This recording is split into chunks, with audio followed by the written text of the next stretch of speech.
오늘 과학기술 유공자 업적 재조명할 수 있는 스피커 중에 한 사람으로 초청해 주셔서 후배 과학자로서 대단히 영광으로 생각을 합니다. 그럼 지금부터 한 분 한 분을 간단히 소개해 드리도록 하겠습니다. 우리 이 박사님은 대수학에 있어서 이 중요한 분야 하나인 군론, 그룹 시어리, 거기에 세계적인 학자로 그렇게 평가를 할 수 있을 것 같습니다. 군론은 쉽게 얘기하면 연산이 정의된 그런 어떤 집합의 수학적 구조를 연구하는 걸로 그 군 사이의 관계가 어떻게 되느냐를 우리 이 박사님이 주로 밝혔고, 본인은 1960년에는 또 새로운 군을 발견을 해가지고 그거를 리군이라고 명명을 했습니다. 이런 일련의 업적을 통해서 이 리군에 대한 연구 논문이 1984년에 1994년 10년간 90여 편이 나올 정도로 그의 연구는 세계 수학사의 중요한 연구 업적이 됐습니다. 다음에 이제 물리학으로 가서요. 고 이원철 박사님을 소개해드리겠습니다. 이 박사님의 학문적 업적 및 성과는 독수리 자리, 에타별의 맥동 병광성임을 발견한 한국의 최초의 이학 박사입니다. 특별히 이게 최초의 이학 박사이기 때문에 일제 이 강점기 시절에 국민들에게 민족적인 자긍심을 심어주었습니다. 초대 중앙관상대 대장으로서 기상 및 천문 관련 인력을 양성하셨고, 또 1956년에는 대한민국을 68번째로 세계 기상기구의 정회원국으로 가입을 시켰습니다. 다음에는 조순탁 박사님이십니다. 조순탁 박사님의 학문적인 업적은 고밀도 기체운동의 이론적 규명한 한국인의 최초의 이론 물리학자이십니다. 50년 당시만 해도 저밀도 기체운동은 설명하는 이론은 있었습니다. 그렇지만 밀도가 커지면 그때 기초운동을 어떻게 설명할까? 이거는 통계역학의 난제였습니다. 그래서 조 박사님은 볼츠만 방정식 그때 잘 알려져 있었거든요. 그거를 일반화해서 고밀도 기체 운동을 기술하는 소위 조 울렌벡 이론을 발표하셨습니다. 우리 조 박사님의 그 이론은 비평형 통계역학 연구의 교과서적인 모형으로 통계역학 교과서에 인용이 되고, 그러므로 해서 세계적인 이론 통계 물리학자로 그렇게 알려지셨습니다. 다음에는 이휘소 박사님이십니다. 1935년 서울 출생이십니다. 이분은 이론 소립자 물리학 분야에서 세계적인 물리학자입니다. 이휘소 박사가 이 참夸, 맵시夸이라고 우린 번역을 하고 있더라고요. 맵시夸질량을 대학원 석사 과정에서 계산을 했습니다.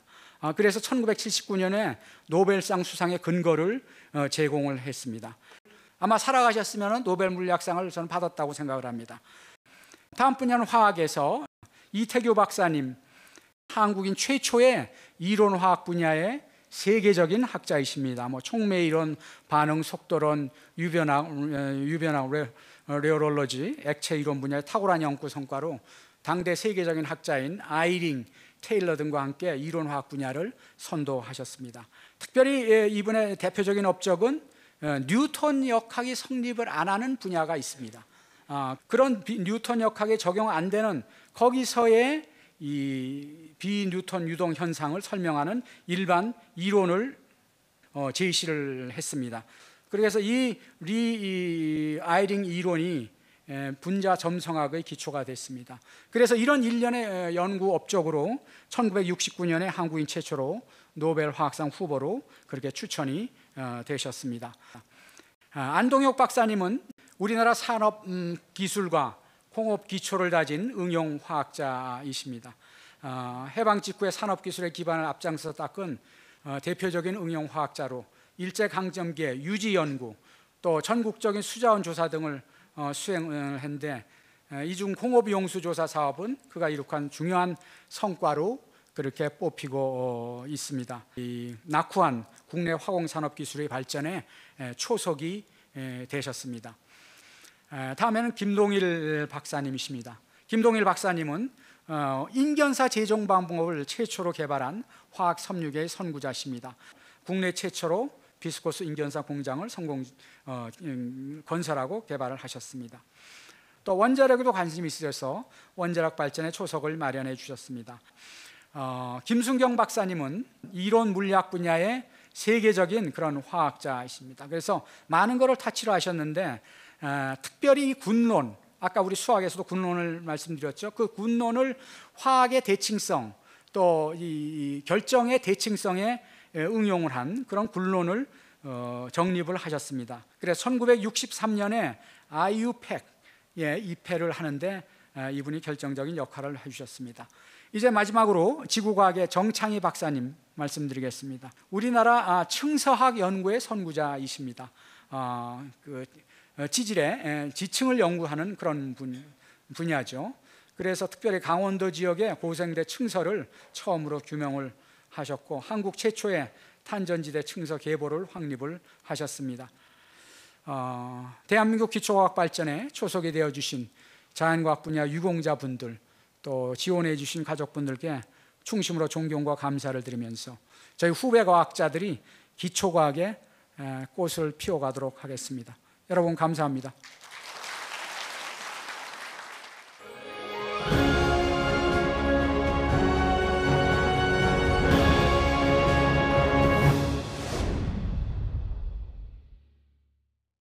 제1회 대한민국 과학기술 유공자 중 생명 분야는 모두 13분이 선정되었습니다.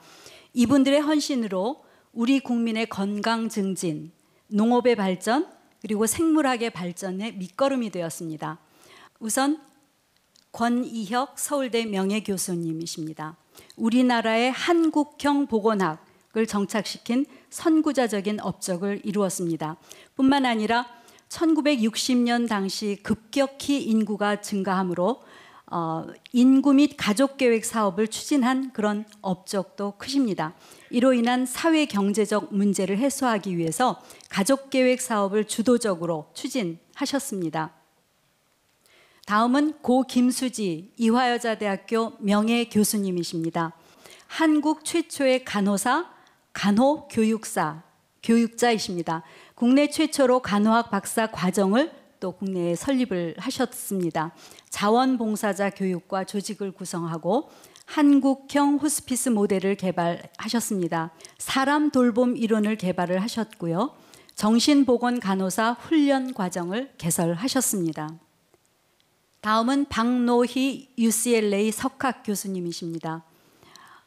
해외에서 연구를 하면서 우리나라의 모국의 치의학 발전에 크게 기여한 그런 세계적인 치의학자이십니다. 구강암 분야에서 독보적인 연구 성과를 도출을 하셨습니다. herpes simplex 바이러스의 질병 발생 과정과 치료법에 관한 연구, 또 구강암 발암 과정에서 인유두종 바이러스의 역할에 관한 연구 등에서 독보적인 업적을 이루었습니다. 다음은 고 윤일선 서울대학교 명예교수님이십니다.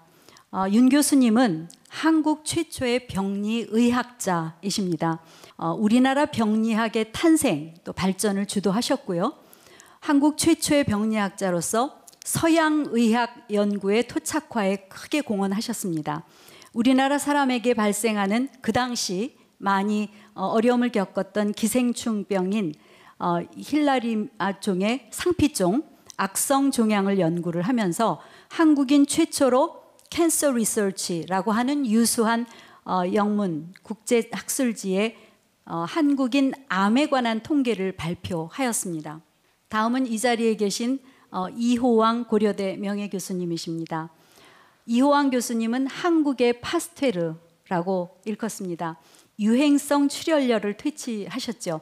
병원체를 발견하였을 뿐만 아니라 진단법, 백신까지 개발한 그런 과학자입니다. 저 역시 오늘 처음 배웠는데 참으로 감격스러운 심정으로 처음 뵙고 인사를 드렸습니다. 교과서에서만 뵙던 또 뉴스에서만 뵙던 그런 이호왕 교수님을 소개하게 되어서 저 역시 매우 영광스럽게 생각합니다. 한탄 바이러스와 서울 바이러스를 발견하셨습니다. 새로운 바이러스의 속으로 한타 바이러스를 국제학계에 제안을 하고 국제적으로도 인정을 공인을 받으셨습니다. 뿐만 아니라 유행성 출혈열 예방 백신을 개발하고 진단법을 개발하셨습니다. 90년 세계 최초 유행성 출혈열 예방 백신을 개발함으로써 한국 신약개발 제1호 탄생을 하였습니다. 다음은 고 한구동 서울대 명예교수님에 대해서 살펴보겠습니다. 우리나라 약학연구교육의 아버지이십니다.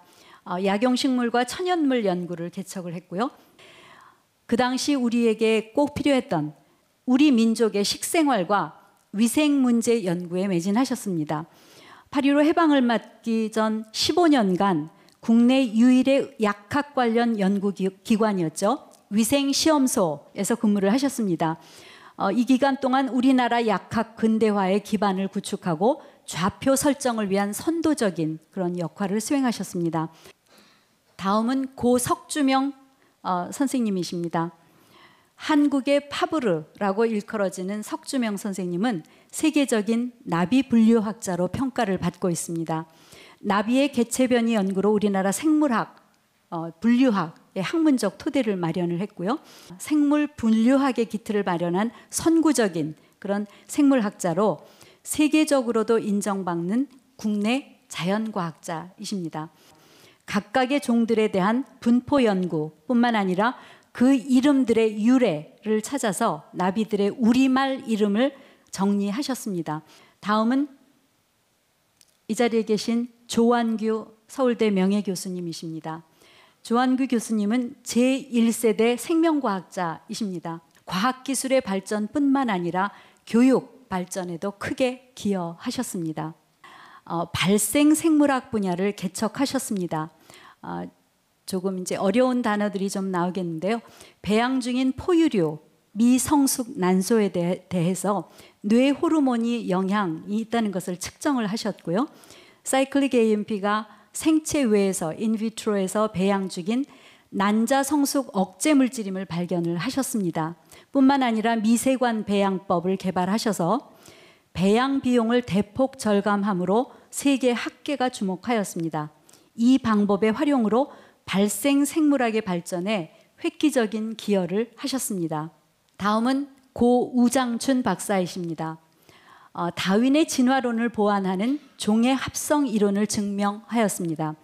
우리 실정에 맞는 작물의 우량 종자를 개발하고 보급하였습니다. 1935년 종의 합성 이론을 실험적으로 증명을 하셨고요. 세계 유전 육종학의 발전에 크게 기여를 하였습니다. 중간 잡종과 종의 합성이 자연에서 발생한다는 사실을 밝히기도 했습니다. 이는 현존하는 식물을 합성한 아마도 최초의 실험적인 예일 것입니다. 종의 합성 이론은 다윈의 진화론이 간과한 것을 보완한 그런 아주 세계적인 연구 성과라고 할 수가 있습니다. 다음은 고 조백현 서울대 명예교수님이십니다. 한국의 근대 농학교육, 연구 및 학문적 기틀을 마련한 농업과학 분야의 선구자이십니다. 김치, 된장, 간장 등 한국 전통 발효식품의 식품 가치를 과학적으로 밝히셨습니다. 우리 조상들이 갖고 있는 식품에 대한 암묵적 지혜를 현대 과학적인 가치를 부여한 그런 최초의 연구원이라고 할 수 있습니다. 장류 제조를 위한 종균을 개발하고 번식, 이용 조건에 대한 과학적인 접근 방법을 연구하고 보급한 그런 그 탁월성을 높이 평가할 수 있습니다. 다음은 고 허문회 서울대학교 명예교수님이십니다. 여러분들도 잘 아시겠지만 통일벼를 개발해서 우리의 주식인 쌀의 자급자족을 실현한 그런 육종학자입니다.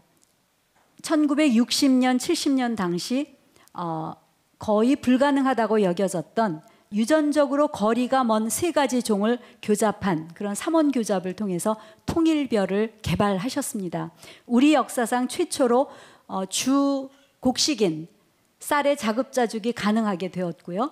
통일벼 개발 기술은 지금도 생산성이 높은 그런 작물을 육종하는 모델로 사용되고 있습니다. 한국은 물론이고 세계 벼 육종사의 길이 남을 그런 업적으로 평가되고 있습니다. 다음은 고 현신규 서울대학교 명예교수님이십니다. 리기테타 소나무와 현사시나무를 개발한 임목 육종학자이십니다. 리기다 소나무와 테다 소나무의 교잡을 통해서 해충과 추위에 강하고 생장과 재질이 우수한 그런 리기테타를 개발하였습니다. 이 리기테타 소나무는 국제식량농업기구에서도 탁월한 육종 성과로 인정을 받고 미국 상원에서는 한국의 기적의 소나무라고 보고되기도 했습니다. 뿐만 아니라 현사시나무의 개발 및 보급을 하심으로 생장이 빠른 그런 우수한 품종을 평지조림으로 보급을 하기도 하였습니다. 정길생 건국대 총장님에 대해서 말씀을 드리겠습니다. 정길생 총장님께서는 국내 동물생명공학의 창시자이십니다. 농가소득 증대에 크게 기여를 하셨고요. 국내 최초로 동물생명공학의 기초 이론을 설립하시고 기술을 보급하셨습니다. 전문 인력 양성에 헌신을 하셨습니다. 그래서 동물 생산 기술의 첨단화, 산업화에 큰 공헌을 하셨습니다. 수정란을 이식하고 형질 전환, 복제동물 등 첨단 기술을 개발해서 실험 동물과 대가축을 공시하고 동물 생명공학의 전 영역에 걸친 산업적 응용 기술을 개발하였습니다. 국내 최초로 동물 난자의 체외 수정 기술을 개발함으로써 인간의 시험관 아기 생산 기술에 접목하여서 국내 인구 절벽의 문제 해결에 큰 기여를 하셨습니다. 마지막으로 우리 젊은 미래 우리 대한민국을 이끌어갈 학자들에게 전하고 싶은 말은 바로 세종대왕의 신조입니다. 평생 살면서 갖고 있었던 신조는 바로 범사전치면 즉무불성이라, 모든 일에 온 마음을 기울여 다스리면 이루지 못할 것이 없다. 바로 우리 대한민국 미래 과학자들이 우리 대한민국을 이끌어갈, 그런데 이 세종의 신조가 좀 힘이 되었으면 좋겠다는 생각으로 말씀을 드렸습니다. 여러분 경청해 주셔서 대단히 감사합니다.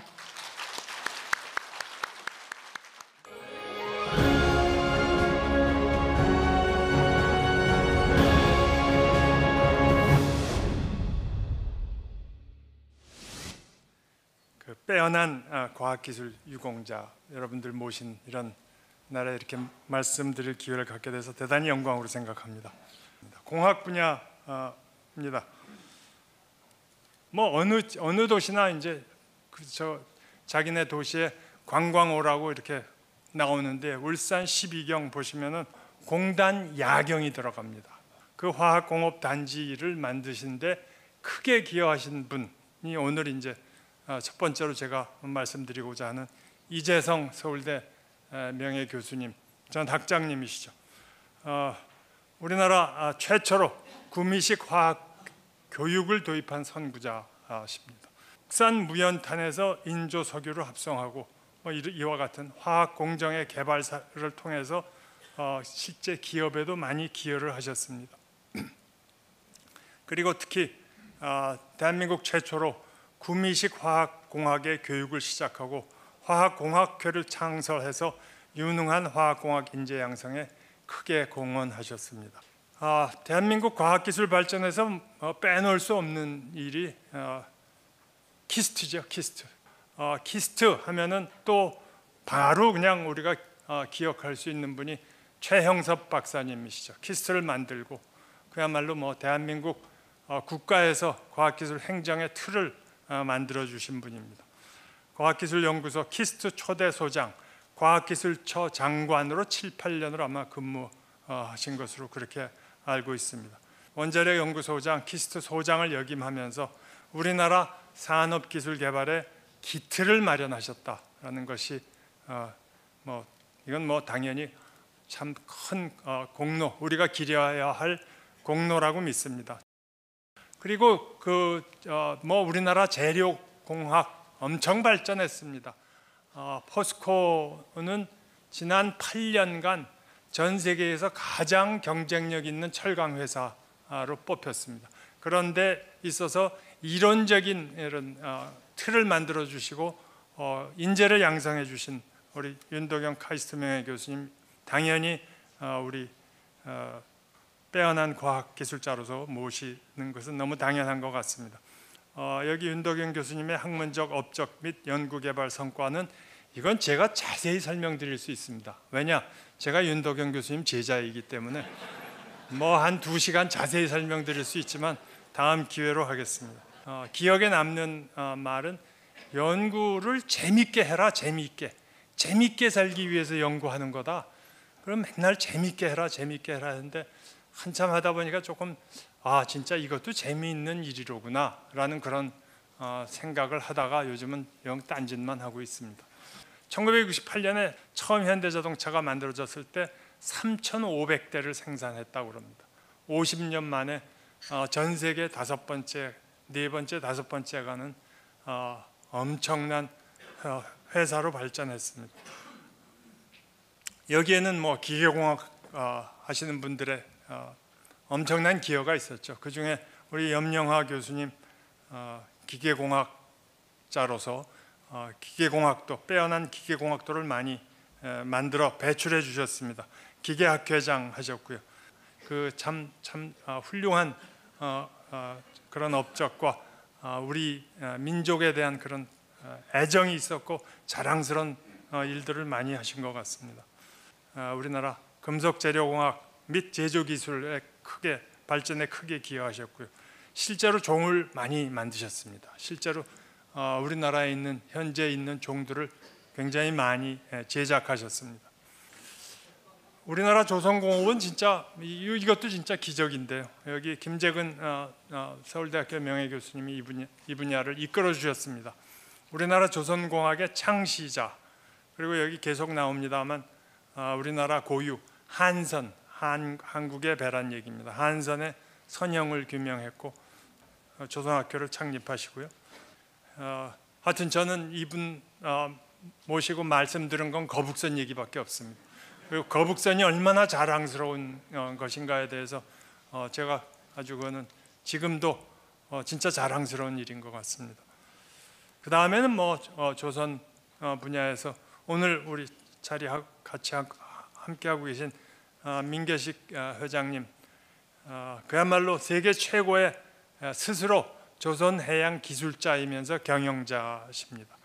그리고 제가 울산에 있을 때 그때 현대중공업 회장이셔서 제가 그때 뭐 자주 뵙고 말씀드렸는데 계시는 10년 동안 매년 30% 정도씩 성장했습니다. 10년 동안. 그러니까 1.3에 10승을 하면 어느 정도 숫자가 되는지 여기 수학하신 분 혹시 뭐 엄청난 성장을 이루어서 사실은 울산이 현대중공업, 이 조선공업, 뭐 더 나아가서 대한민국이 이 덕에 굉장히 잘 살게 됐죠. 요즘 이제 조금 어렵습니다만 앞으로 잘 헤쳐나가리라고 생각합니다. 그리고 뭐 전기전자공업을 뺄 수가 없죠.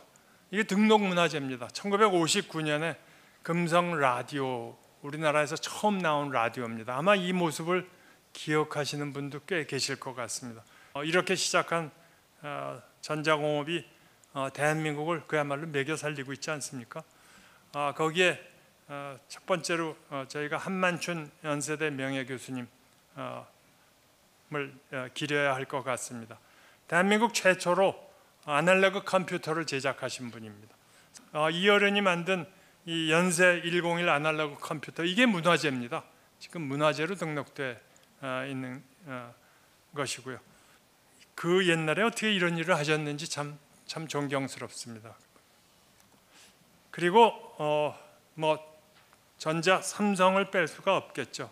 윤정용 삼성전자 부회장님 오늘 자리를 함께 하고 계신데 참 역시 대단하신 분입니다. 1980년도에 윤정용 회장께서 삼성전자 TV 부장을 하셨습니다. 그런데 그때 삼성전자 TV는 뭐 소니 이런 거에 비교도 할 수 없는 그런 퀄리티였죠. 그거를 40년간 삼성전자에 재직하시면서 핵심 기술을 개발하고요. 삼성전자를 글로벌 1위 전자회사로 성장시켰습니다. 윤정용 부회장님의 사회발전 기여도 여기 보시면 127빌리언, 그냥 굉장히 많은 돈이다, 그렇게 생각하시면 되겠습니다.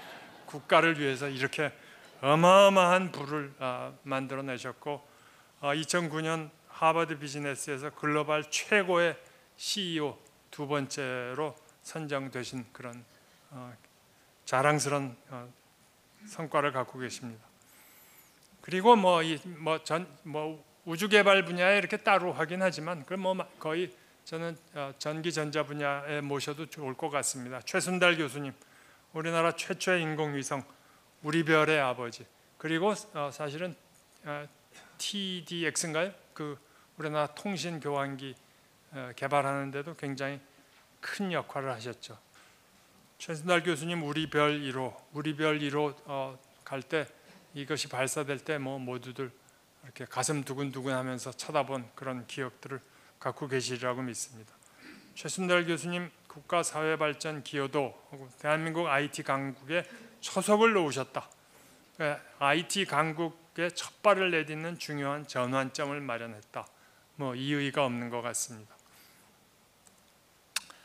마지막으로 원자력 분야를 따로 이렇게 모시는 게 좋을 것 같습니다. 여기에서 가장 빼어난 일을 해주신 분이 우리 오늘 자리를 함께하신 이창건 박사님이라는 데는 모든 분이 다 동의하는 것 같습니다. 원자력 기술을 국산화하고 한국형 원전 기술 개발을 이끈 원자력 1세대 선구적 연구자십니다. 이창건 원장님 작년 금년 총과 어디선가 제 말씀하신 걸 기억하는데, 원자력은 주식이지만 신재생은 간식이다. 간식만 먹고 어떻게 사냐, 그런 말씀하셨죠? 네, 맞습니다. 그렇게 말씀하셨던 기억이 있습니다. 제가 모두에도 말씀드렸지만 자랑스러운 대한민국을 만들어주신 과학기술 유공자 여러분들께 다시 한번 감사 올리고요. 기적의 역사였습니다. 앞으로 더 잘할 수 있도록 저희들도 더 노력을 해야 될 것 같습니다. 감사합니다.